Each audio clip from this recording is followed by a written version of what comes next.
జ్ఞానం ఉండాలి కదండి. దేవుడు గణపరిచేసరికి ఆ ఘనత విలువ తెలియక అహంకారానికి పోయి గర్వానికి వెళ్ళి అందరూ నాకు సాగిలపడాలి, అందరూ నాకు దండం పెట్టాలి, అందరూ సాగిలి. అహంకారం కాదండి, ఒకరోజు అవమానంతో ముగించబడుతుంది. ఈ అహంకారం ఒకరోజు అవమానాలు పాలు చేస్తుంది. ఈ అహంకారం ఒకరోజు నిన్ను పతనానికి తీసుకెళ్తుంది అనేది మర్చిపోకూడదు.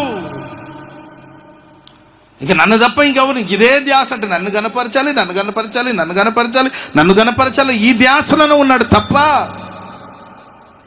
ఈ ఘనత నాకు ఇచ్చింది ఎవరు, ఈ కీర్తిని ఇచ్చింది ఎవరు, ఈ స్థానాన్ని ఇచ్చింది ఎవరు, ఈ స్థాయిని ఇచ్చింది ఎవరు మర్చిపోతే ఎలా? ఎలా బ్రో, ఎలా మర్చిపోతే ఎలా? రాజు సముఖానికి వెళ్ళిన నన్ను తప్ప ఇంకెవరు గణపరచండి. ప్రియులారా, మనం మొర్దెకైని దేవుడు గణపరచడమే చూసాము. కానీ మీరు ఆ సీన్లో, ఆ సిచ్యువేషన్లో మీరు చూడండి, మొర్దెకైకి ప్రశస్తమైన వస్త్రం ధరింపజేశారు, గుర్రం మీద కూర్చోబెట్టారు.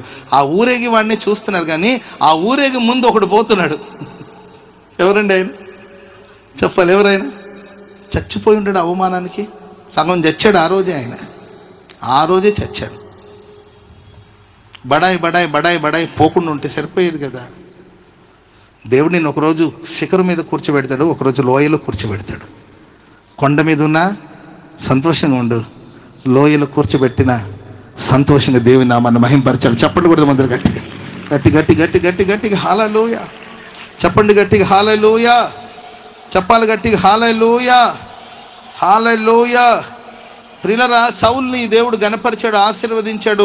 అతడు అహంకారంగా వెళుతున్నప్పుడు అతని మనసాక్షి చెప్పింది ఆయనకి. మనకు ఒక మనసాక్షి అనేది ఒకటి ఉందండి. ఆ మనసాక్షి మనకు చెప్తూ ఉంటుంది.